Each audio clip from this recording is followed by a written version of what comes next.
창세기 29장에서 어떻게 야곱이 종살이를 하게 되는가.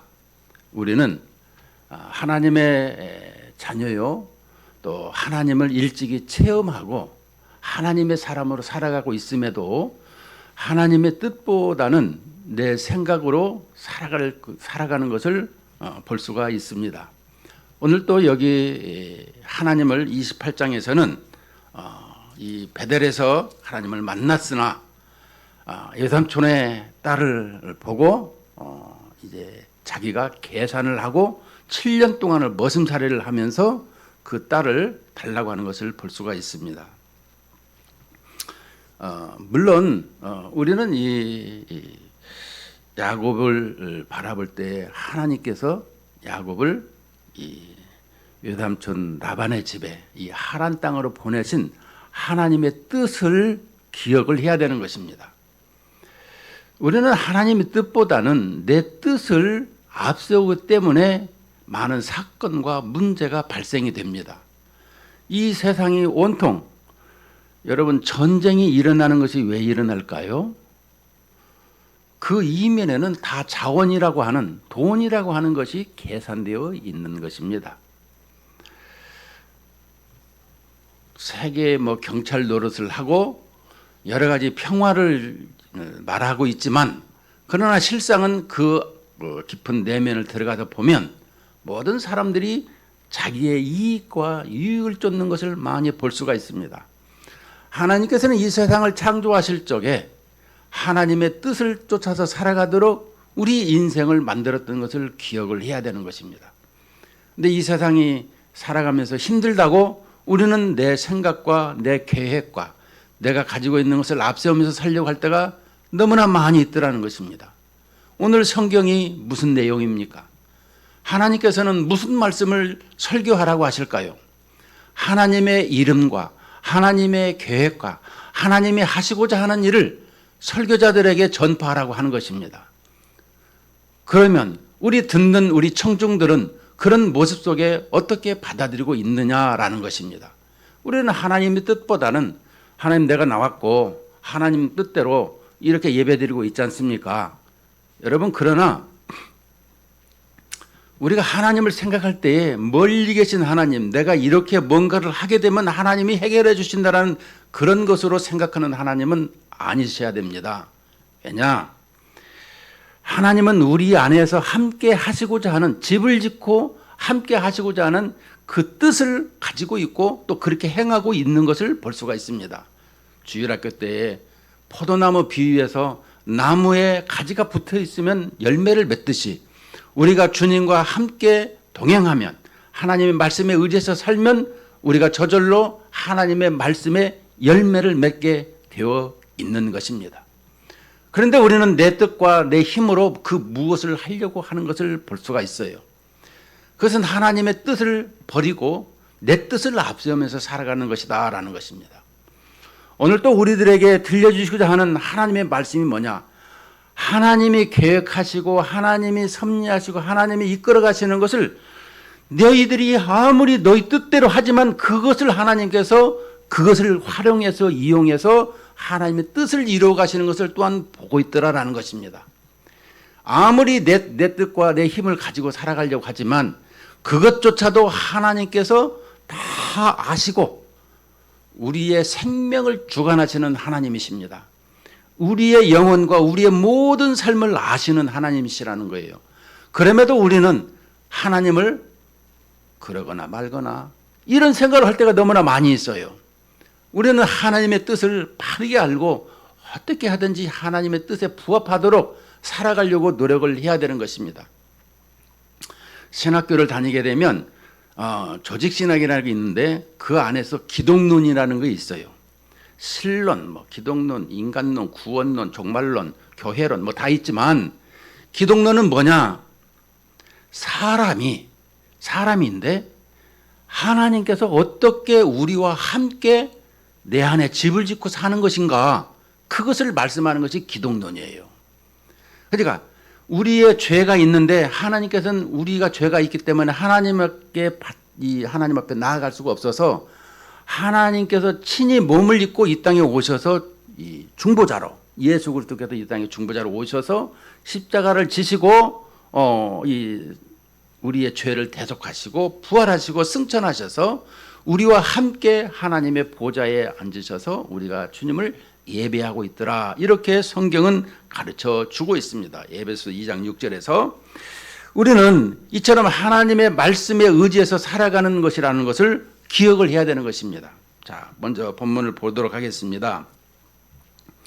창세기 29장 1절부터 보게 되면 하나님께서 야곱을 어떻게 인도하고 이끌고 있는가라는 것을 볼 수가 있습니다. 야곱이 길을 떠나 동방 사람의 땅에 이르러 본즉 들에 우물이 있고 그 곁에 양 세 떼가 누워 있으니 이는 목자들이 그 우물에서 양떼에게 물을 먹임이라 큰 돌로 물을 아귀를 덮었다가 모든 떼가 모이면 그들이 우물 아귀에서 돌을 옮기고 그 양떼에게 물을 먹이고는 우물 아귀 그 자리에 다시 그 돌을 덮더라. 자, 우리는 창세기 28장에서 보게 되면 야곱이 16장 28장 16절 17절에 보게 되면 18절에 이 베델이라고 하는 것을 말씀하고 있죠. 베델이라는 것은 베이트 집과 엘로힘 엘에서 하나님의 집이라 이렇게 표현하고 있는데요. 하나님을 이렇게 사닥다리가 땅에서 하늘까지 딱 서 있었어요. 그래서 천사가 오르락내리락 하는 것은 우리 주님은 양의 문이라고 하셨어요. 하나님의 하늘에서 그 문에서 예수께서 이렇게 우리의 모든 인생을 보고 계시고 올려주시고 인도하고 계시는 것을 우리에게 말씀했더라는 것을 보고 있어요. 자, 그런데 라반이 이제 야곱의 이제 길을 떠나서 동방 사람 땅에 이르렀는데 이제 하란에 이르렀다는 것입니다. 하란 땅에 이르렀는데 지금의 하란 땅은 이 터키 지역을 말하고 있어요. 이 본적 우물이 있고 양 세 떼가 누워 있어요. 양 세 떼라는 것은 벌써 지금 가서 양을 먹여야 되는데 우물가에 세 떼나 거기다 이렇게 먹이지 않고 있는 것을 지금 보고 있더라는 것입니다. 왜? 그것은 우물을 먹이려고 하고 있더라라는 것인데 그러면 우물을 먹이고 이렇게 이 풀을 뜯게 해야 되는 것 아니냐 이것을 볼 수가 있어요. 그런데 3절에 보면 모든 떼가 모이면 그들이 우물 아귀에서 돌을 옮기고 그 양떼에게 물을 먹이고는 우물 아귀 그 자리에 다시 그 돌을 덮더라. 이 말씀은 이 우물을 파가지고 두레박으로서 하는 것이 아니고 물이 이렇게 약간의 흐르는 것을 말하고 있다고 그래요. 그래서 야곱이 그들에게 이르되 내 형제여 어디서 왔느냐 그들이 이르되 하란에서 왔노라.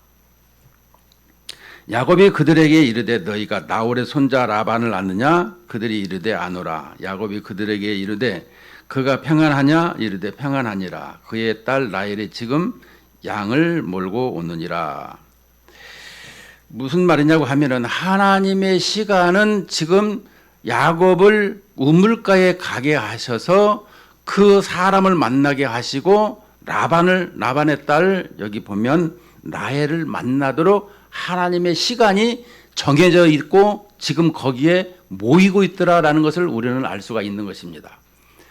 우연히 된다라는 것이 아니라 하나님의 시간 속에서 하나님께서 이끌고 계시더라 이런 말씀이 되겠습니다.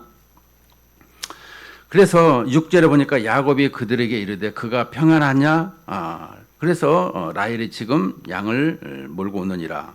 야곱이 이르되 해가 아직 높은즉 지금 해가 아직 높아요.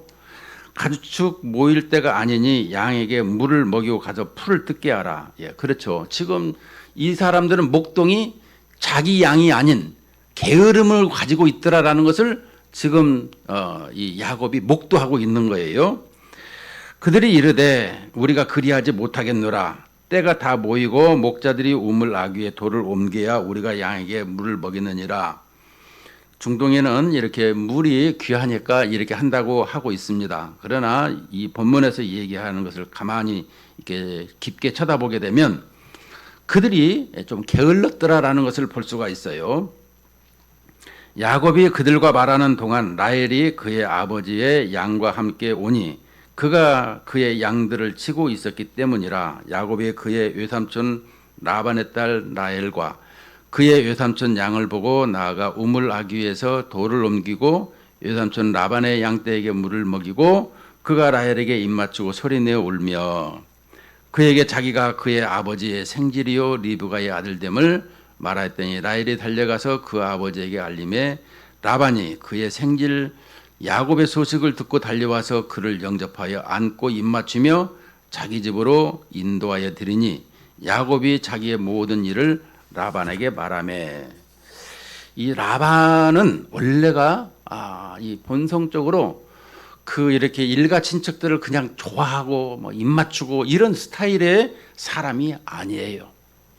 그러면 이렇게 라반이 야곱을 이렇게 극진히 환대하는 이유는 뭘까?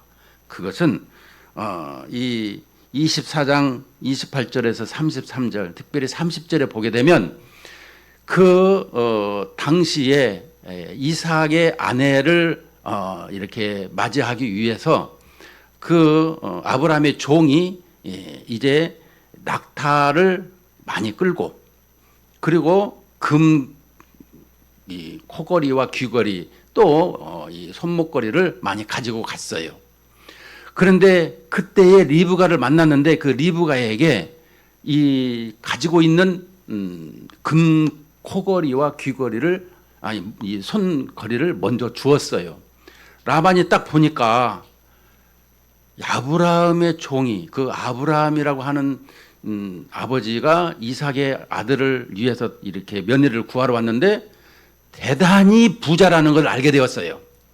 그래서 그 라반이 그 당시에 그 아브라함의 종을 그걸 보았는데 여러분 낙타가 얼마나 비싼지 아십니까? 지금으로 말하면 벤츠가 몇 억짜리 가는 거, 벤츠도 벤츠 나름이지만 몇 억짜리 가는 거 낙타를 몇 마리를 몰고 갔죠. 이 세단을 쫙 보니까 이 집은 대단해 거부네 이런 생각을 가지게 되었다라는 거예요.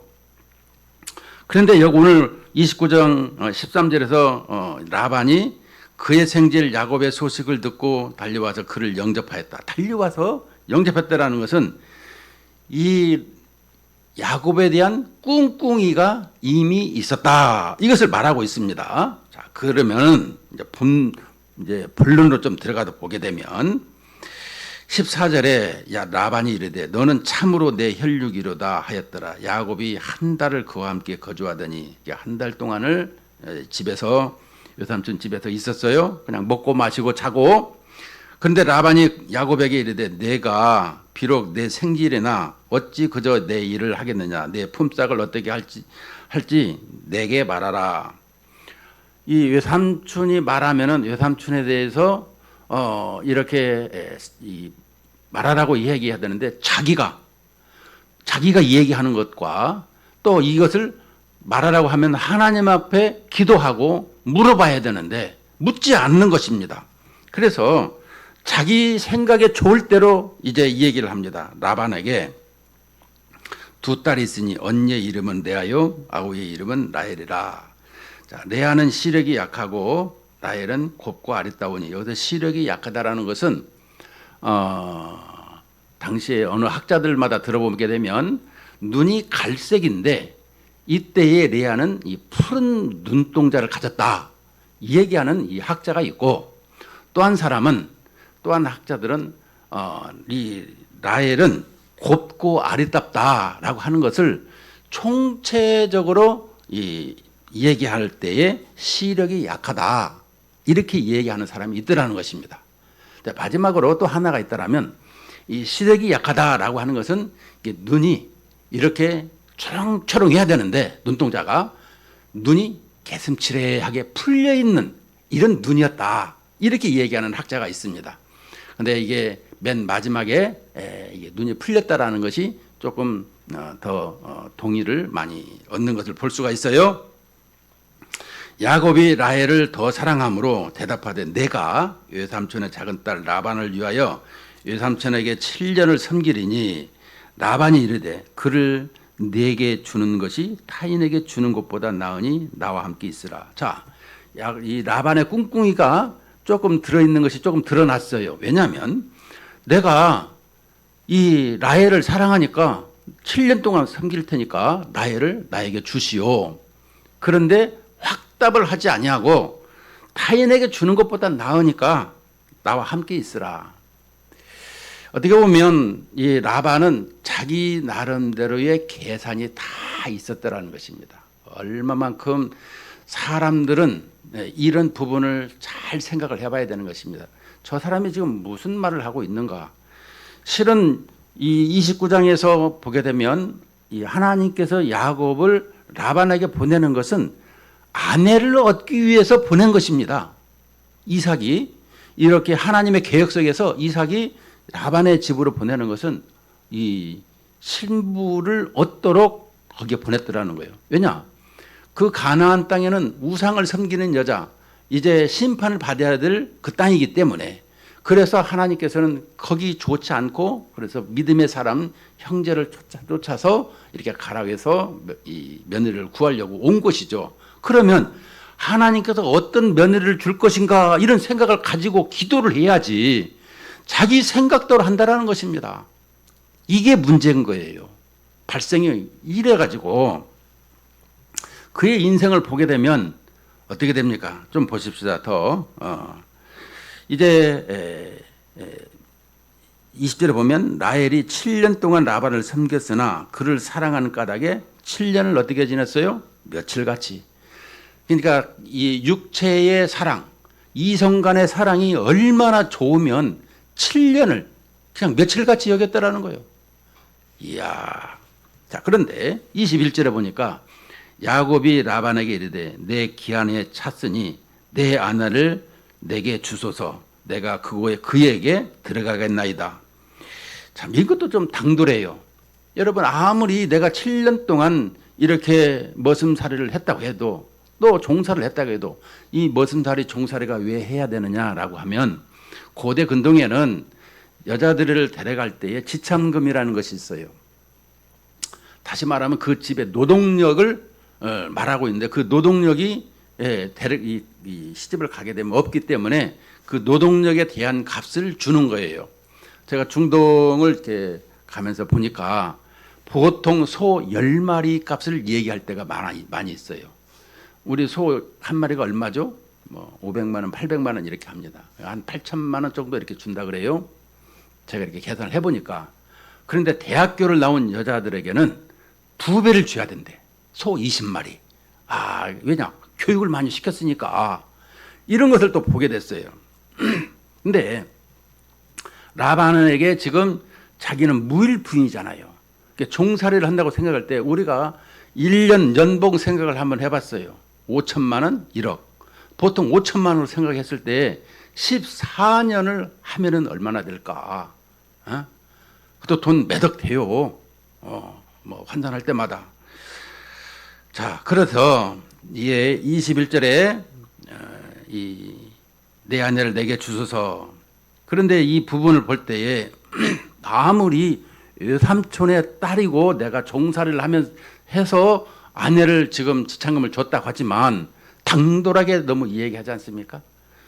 외삼촌의 마음도 온 가족의 마음도 헤아려서 말을 해야지 이렇게 무슨 이렇게 물건 취급하듯이 이거는 좀 아닌 것이죠. 그만큼 이 야곱의 인생을 보게 되면 자기가 계획하고 자기가 계산하고 자기가 원하고 이런 것을 가지고 있다는 것입니다. 우리 생각에 우리 마음은 그렇지 않느냐 한번 돌이켜보자라는 것이죠. 라반이 그곳 사람을 다 모아 잔치하고 저녁에 그의 딸 레아를 야곱에게 데려가매 야곱이 그에게로 들어가니라.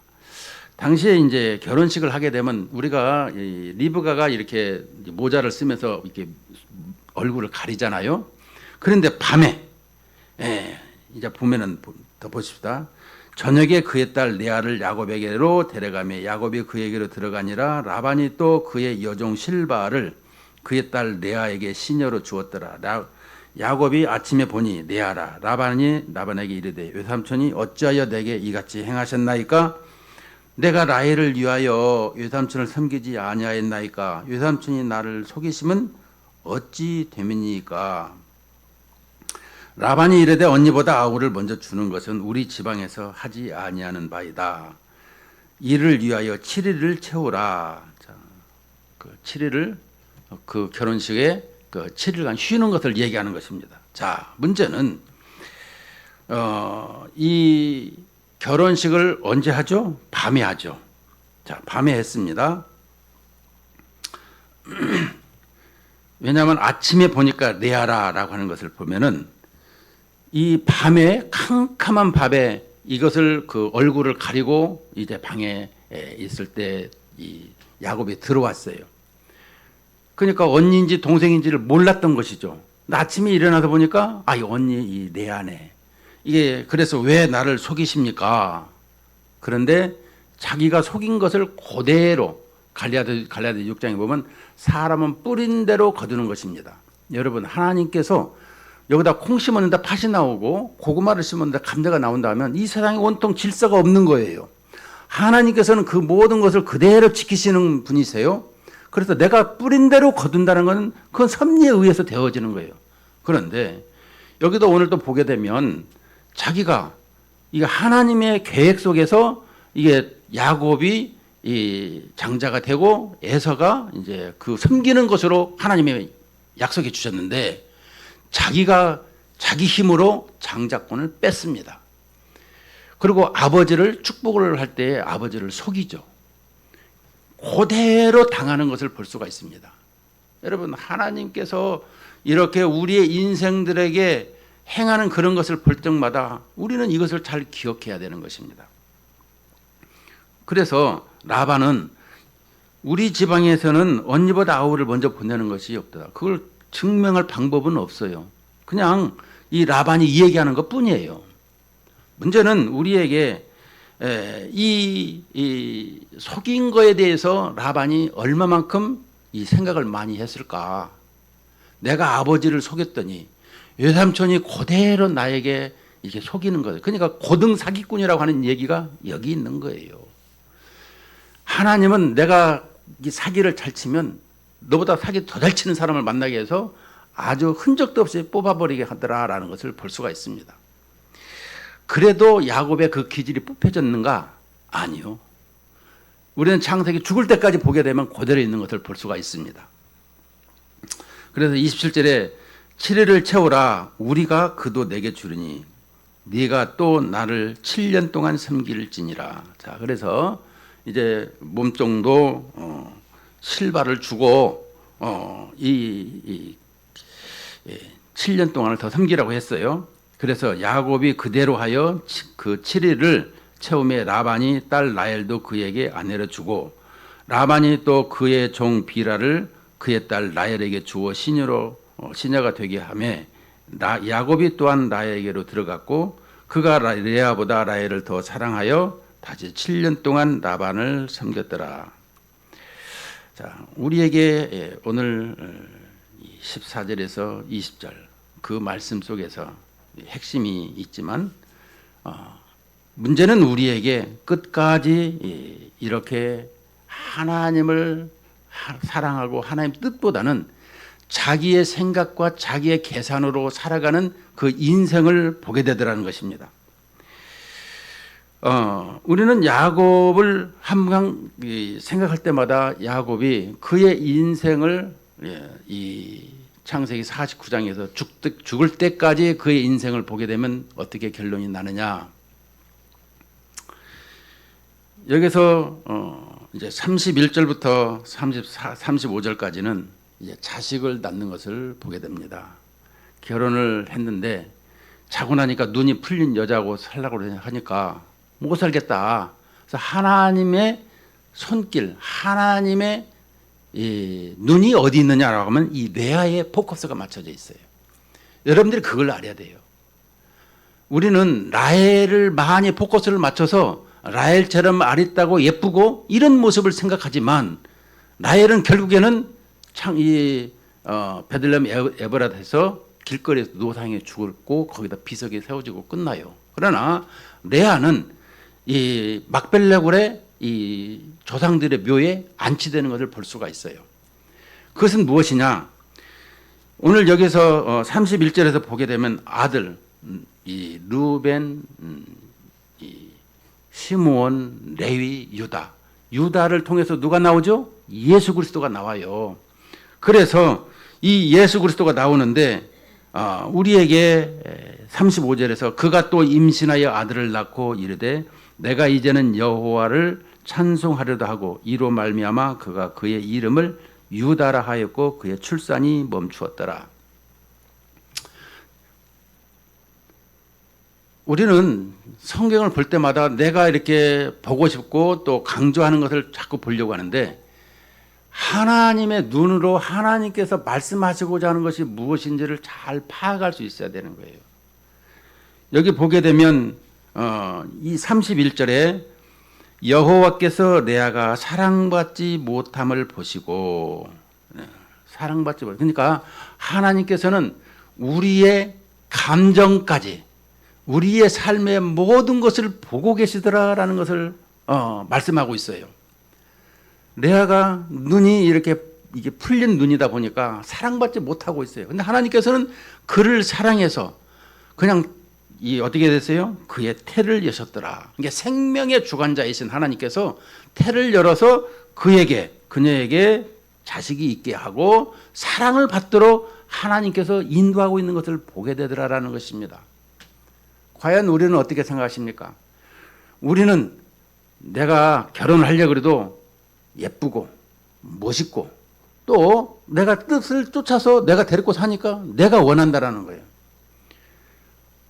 그래서 결혼할 때 하나님 앞에 이 기도 생활을 하지 않는 것은 이렇게 생각할 수가 있어요.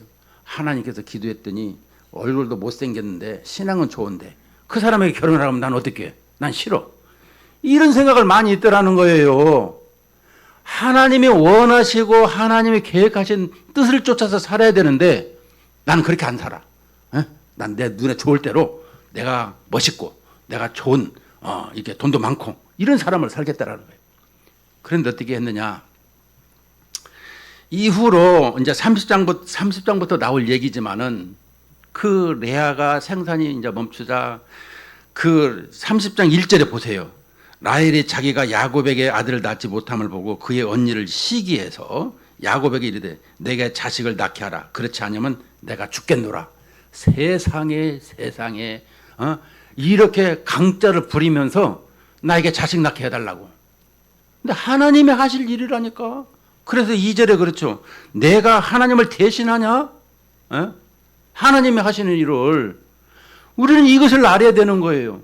우리는 항상 내 뜻을 쫓아서 신학교를 다니는 목사님들도 그리고 이제 결혼을 해서 이렇게 볼 적에 내가 국내에서 목회를 크게 해야지 이러는데 하나님께서 어느 날 이렇게 선교사로 가라고 하면 어떡하냐 이래가지고 이렇게 다른 생각을 하시는 분들이 있어요.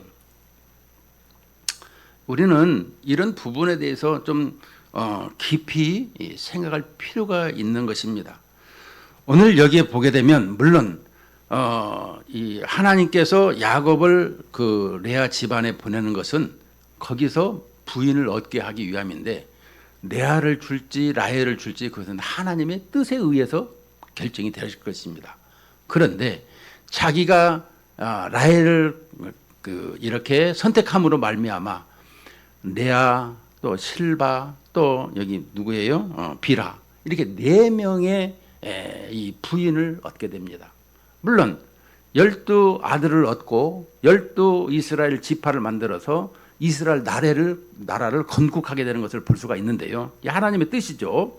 그런데 그가 이 부인 넷을 거느리고 살 때마다 이 다음에도 나오지만 이 합한채 문제도 있고 이 부분에서 오늘 밤은 이 갈라 그러면 이 여자들 4명이서 가라인을 붙잡으면 어떻게 사냐고.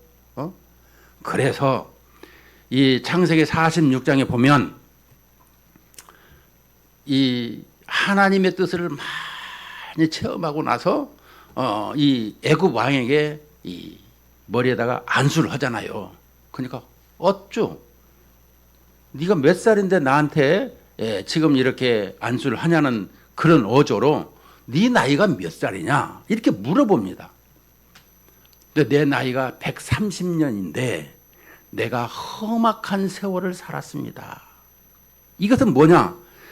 그만큼 인생에 있어서 남들이 가지지 못하는 아주 험악한 부인 넷으로 말미암아 그 어떻게 사냐고요. 그 마음의 갈등이 저녁만 되게 온다 그러면 어떻게 살겠냐고요. 이게 하나도 감당 못하는데 4명씩은 어떻게 감당해가면서 살 수 있냐고 이게.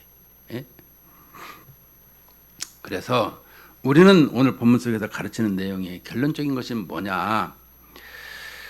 하나님께서는 이 라헬에게 이스라엘을 건국하고 모든 하나님의 말씀의 제사장과 또 하나님의 선지자 역할을 이렇게 하도록 하나님께서 계획하신 것을 우리는 알 수 있어야 된다는 것입니다.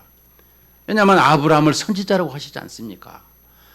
우리는 하나님께서 계획하신 뜻이 있더라는 것을 아는데 그것은 무엇입니까? 사도행전 2장에 교회가 탄생될 때에 이 혀의 불같이, 불의 혀가 아니라 혀의 불같이 혀에서 나오는 이 불이 갈라졌는데 각 사람에게 임하는 걸 볼 수가 있어요. 그것은 뭐냐? 우리 모두에게 혀처럼 불이 임해서 혀가 하는 일이 뭐예요? 말하는 거. 모든 사람에게 예수 그리스도의 복음을 증거하는 이러한 삶을 살아가도록 하셨더라는 것을 말씀해 주고 있어요. 그런데 우리는 내가 좋을 대로 내 눈에 이게 원하는 대로 이렇게 생각하고 살아가려고 할 때가 너무나 많이 있다는 것입니다. 여기서 오는 그것 때문에 고통과 또 여러 가지 고민과 여러 가지 힘들어하는 이런 요소가 여기 있는 거예요. 하나님의 뜻보다는 내 뜻을 찾아서 가려고 하기 때문에 결국에는 우리가 인생이 하나님 앞에 다가올 때에야 그것을 깨달은 사람도 있습니다만 죽을 때까지 못 깨달은 사람도 있더라고요. 여러분, 오늘 우리에게 하나님께서 말씀하시는 29장에서 말씀하시는 본문의 내용은 하나님께서 이 야곱을 통해서 계획하신 이것을 말씀하고 있는 거예요. 우리들에게도 다 계획하신 것이 있어요.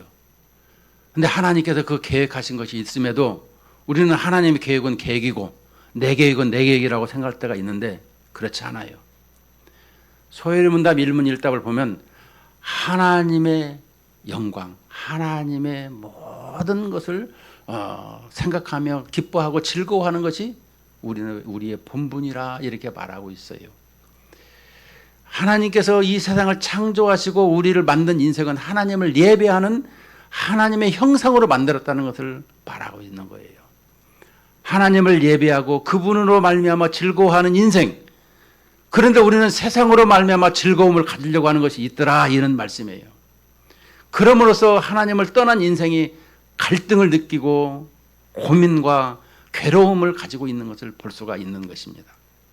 오늘 우리에게도 우리의 삶은 하나님의 뜻보다 연애나 하고 돈벌이나 하다가 이렇게 사는 것을 볼 때에 야곱은 어떻게 돼요? 외삼촌에게 큰 고등 사기꾼에게 걸려가지고 그냥 14년간을 그냥 내가 언제 집을 세웁니까? 그래 그러면은 이제부터 네가 새끼 나는 것이 아롱진 거 점 있는 것은 네 거 줄게. 그런데도 10번이나 그들 바꿔요. 그래도 하나님께서 야곱에서 말하는 것마다 그대로 만들어주는 그래서 복을 줘서 20년 만에 결국에는 돌아가게 하는. 여러분 지난 시간에도 말씀했죠. 돌아오게 하려고 그러면 뭐대로 보내느냐고. 여러분 군대 갔다 오면은 인생이 바뀌어지는 사람이 변화돼서 오잖아요. 야곱도 외삼촌 집에 가서 자기의 모든 것이 버리고 변화되어서 다시 돌아와서 하나님께 예배하는 이런 모습으로 살아야 됨에도 그는 돌아오지를 않고 또 세겜 땅에도 이렇게 안주하다가 그 딸 디나가 이 잘못된 것을 보게 되고 또 그 가족이 우상을 많이 섬겼어요.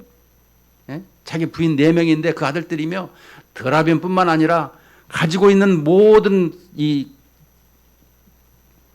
금은 보석 또 귀중한 것이 이렇게 우상을 섬기는 것으로 가지고 있는 걸 볼 수 있습니다.